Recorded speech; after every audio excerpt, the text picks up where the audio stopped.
I'm Krishna Gopal, the co-founder of Access Livelihood Consulting, which we set up in 2005.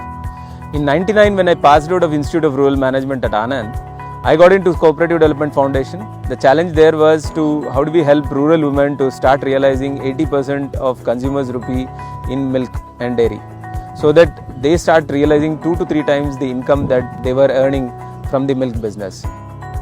It was a quite challenging task. We had to mobilize around 5,000 women. They had to invest into their own company.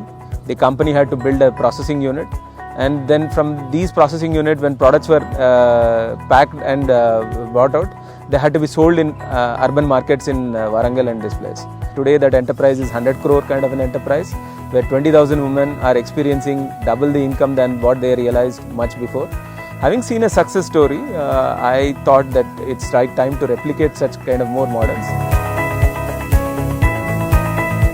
And then we discovered that not only just dairy farmers, but even agriculture farmers, displaced communities, tribals in different regions across 5 states where we work today with almost 65,000 of them, they all really came to the fact that they would like to make investments, substantial investments into their own lives, so that their lives are much better.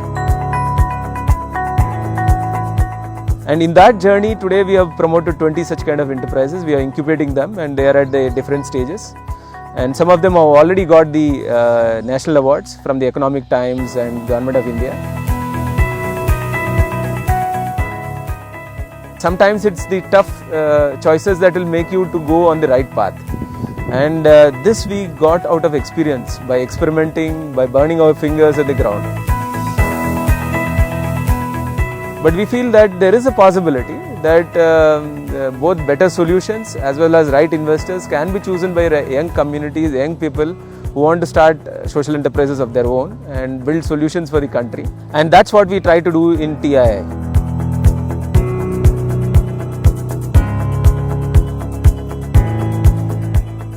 We are building up a 2-year program where 18 months is practical, experience-based driven, where real-time experience in the enterprise is being brought out. And luckily we have the support of Government of India from Niti Aayog as well as Tata Trust. We had IRMA and DMI also joining us, saying that we would like to give the academic strength to this entire program. With the TII, what we are hoping is that if one ALC can reach out to probably million farmers in the next 10 years. If you have many of them, we will probably reach 1 crore or more than that. And India requires that kind of many such kind of social enterprises to emerge.